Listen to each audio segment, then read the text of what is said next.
Hello everyone, welcome back to Grammar Galaxy, where we make English grammar simple and fun.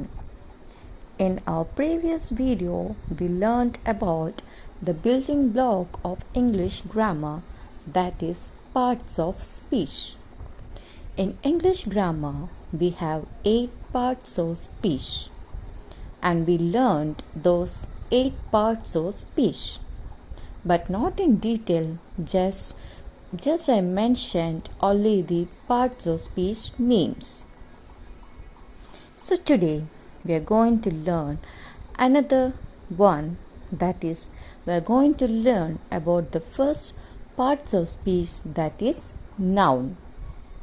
In this video we are going to learn what is a noun and different types of noun.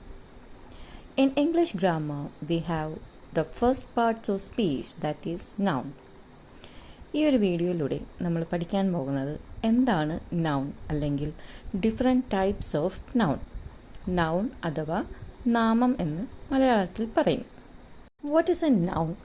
A noun is A word that names A person, place, thing or idea. അപ്പം noun അല്ലെങ്കിൽ നാമം എന്ന് പറയുന്നത് ഒരു പേഴ്സൻ്റെ പേരാവാം, അല്ലെങ്കിൽ ഒരു സ്ഥലത്തിൻ്റെ പേരാകാം, ഒരു സാധനത്തിൻ്റെ പേരാകാം, അല്ലെങ്കിൽ ഈവൻ ഒരു ഐഡിയയുടെ പേര് ആകാം. അതിനെയാണ് നമ്മൾ നൗൺ അല്ലെങ്കിൽ നാമം എന്ന് പറയുന്നത്. ഇനി പേഴ്സൺ ആണെങ്കിൽ റിയ, മദർ, ടീച്ചർ, ഇതെല്ലാം നൗണിനെ സൂചിപ്പിക്കുന്നു. ഇനി ഒരു പ്ലേസിനെ സൂചിപ്പിക്കുന്നതാണെന്നുണ്ടെങ്കിൽ ഡൽഹി, സ്കൂൾ, പാർക്ക്, എക്സെട്ര. ഇനി ഒരു തിങ്, സാധനമാണെന്നുണ്ടെങ്കിൽ ബുക്ക്, ചെയർ, പെൻ, പെൻസിൽ. ഇനി ഒരു ആനിമൽ ആണെന്നുണ്ടെങ്കിൽ ഡോഗ്, ക്യാറ്റ്, എലിഫൻറ്റ്. അതല്ല ഇനി ഒരു ഐഡിയ ആണ് പറയുന്നുണ്ടെങ്കിൽ ലവ്, ഹോണസ്റ്റി, ഫ്രീഡം.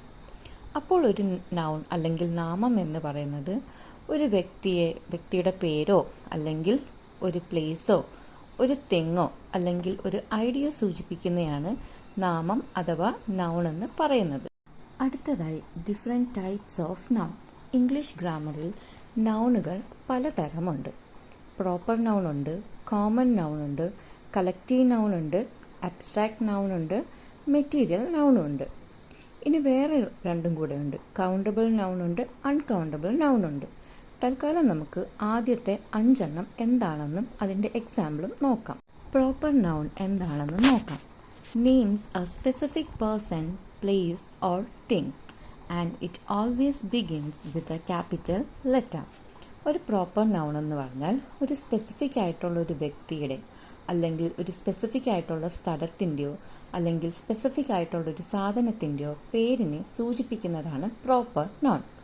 എക്സാമ്പിൾ ആണെങ്കിൽ രവി, അതായത് അവിടെ ഒരു സ്പെസിഫിക് പേഴ്സൻ്റെ പേരാണ് പറയുന്നത്, അതായത് രവി എന്നുള്ളത്. സോ രവി എന്ന് പറയുന്നത് ഒരു പ്രോപ്പർ നൗൺ ആണ്. ദെൻ ഇന്ത്യ, അവിടെ ഇന്ത്യ എന്ന് എടുത്തു പറയുന്നുണ്ട്, അതായത് അതൊരു പ്രോപ്പർ നൗൺ ആണ്. ഒരു സ്പെസിഫിക് പ്ലേസ് നെയിം ആയതുകൊണ്ട് അത് പ്രോപ്പർ നൗൺ ആണ്. ദെൻ ക്രിസ്മസ്, അവിടെയും ക്രിസ്മസ് എന്ന് എടുത്തു പറയുന്നുണ്ട്, ഫെസ്റ്റിവൽ എന്നല്ല പറയുന്നത്, മറിച്ച് ക്രിസ്മസ് എന്ന് പറയുന്നുണ്ട്, ഒരു സ്പെസിഫിക് ആയിട്ട് ഫെസ്റ്റിവലിൻ്റെ പേര് പറയുന്നുണ്ട്. സോ അതൊരു പ്രോപ്പർ നൗൺ ആണ്. പ്രോപ്പർ നൗണിൻ്റെ മറ്റ് 3 എക്സാമ്പിൾ നോക്കാം. സെൻറ്റൻസിൽ എങ്ങനെയാണ് പ്രോപ്പർ നൗൺ കണ്ടെത്തേണ്ടത് എന്നുള്ളതിൻ്റെ എക്സാമ്പിളാണ് ഇവിടെ കൊടുത്തിരിക്കുന്നത്. ആദ്യത്തെ സെൻറ്റൻസ് നോക്കൂ, Riya is my best friend. ഈ ഒരു സ്ലൈഡിൽ റിയ എന്ന പേര് ബ്ലൂ കളറിലാണ് കൊടുത്തിരിക്കുന്നത്, അതായത് റിയ എന്നത് ഒരു സ്പെസിഫിക് ആയിട്ടുള്ള ഒരു വ്യക്തിയുടെ നെയിമാണ് കൊടുത്തിരിക്കുന്നത്. സോ അവിടുത്തെ പ്രോപ്പർ നൗൺ എന്ന് പറയുന്നത് റിയ ആണ്. Then India one the cricket match. ഈ സെൻറ്റൻസിൽ ഇന്ത്യ എന്ന് പറയുന്നുണ്ട്. ഇന്ത്യ എന്ന് പറയുന്ന ഒരു സ്പെസിഫിക് പ്ലേസ് ആയിട്ടാണ് നമ്മൾ പ്രോപ്പർ നൗണിൽ പഠിച്ചിരിക്കുന്നത്. സോ ഇന്ത്യയാണ് ഇവിടുത്തെ proper noun. We visited Taj Mahal last year. Taj Mahal ഇവിടുത്തെ സ്പെസിഫിക് ആയി കൊടുത്തിരിക്കുന്ന അല്ലെങ്കിൽ പ്രോപ്പർ നൗൺ എന്ന് പറയുന്നത് താജ്മഹലാണ്. സോ ഇവിടുത്തെ പ്രോപ്പർ നൗൺ എന്ന് പറയുന്നത് താജ്മഹലാണ്. രണ്ടാമത്തെ നൗണാണ് common noun. Names a general person, place or thing, not capitalized unless it starts a sentence. അതായത് പൊതുവായ ഒരു വ്യക്തിയുടെ പേര് അല്ലെങ്കിൽ പൊതുവായ ഒരു സ്ഥലത്തിൻ്റെ പേര് അല്ലെങ്കിൽ പൊതുവായ ഒരു സാധനത്തിൻ്റെ പേരുകളെയാണ് നമ്മൾ കോമൺ നൗൺ എന്ന് പറയുന്നത്. അതുപോലെ തന്നെ കോമൺ നൗൺ ക്യാപിറ്റലൈസ്ഡിൽ ആയിരിക്കില്ല കൊടുത്തിരിക്കുന്നത്.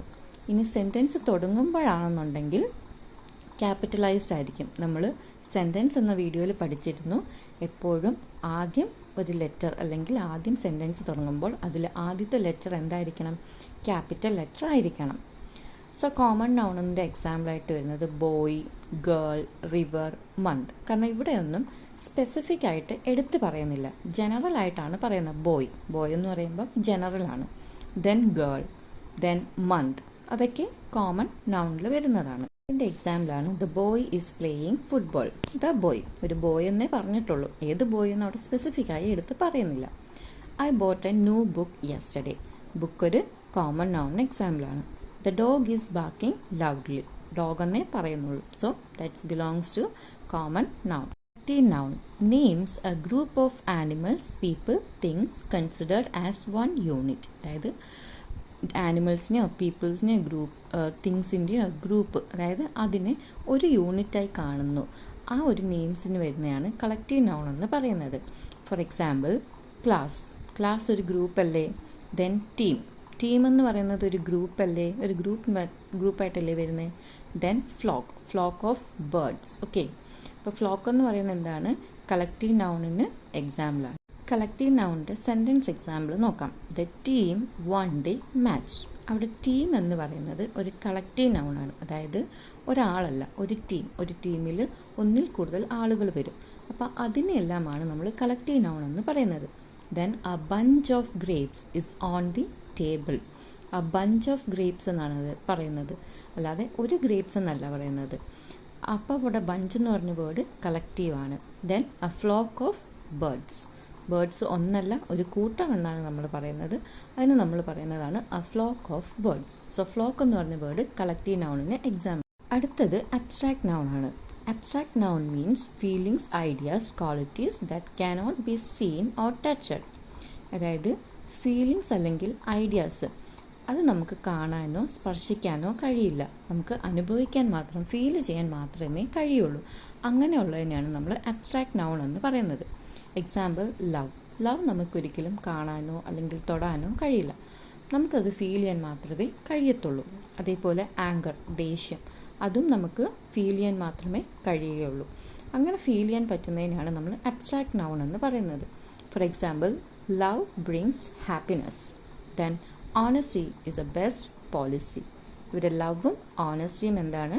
അബ്സ്ട്രാക്ട് നൗണിൻ്റെ എക്സാമ്പിളാണ്. അതായത് നമുക്ക് ഫീൽ ചെയ്യാൻ മാത്രമേ കഴിയുള്ളൂ, കാണാനോ ടച്ച് ചെയ്യാനോ കഴിയില്ല. അടുത്തതായി material noun. Name of materials or substances from which things are made.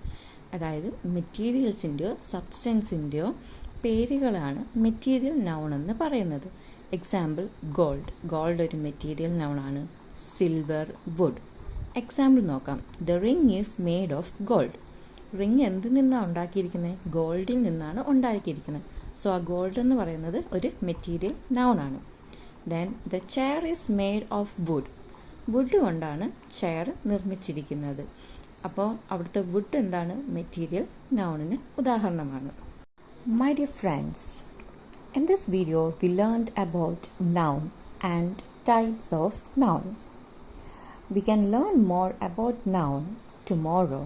If you like this video, please subscribe to Grammar Galaxy and stay tuned for more fun grammar lessons. Thank you all.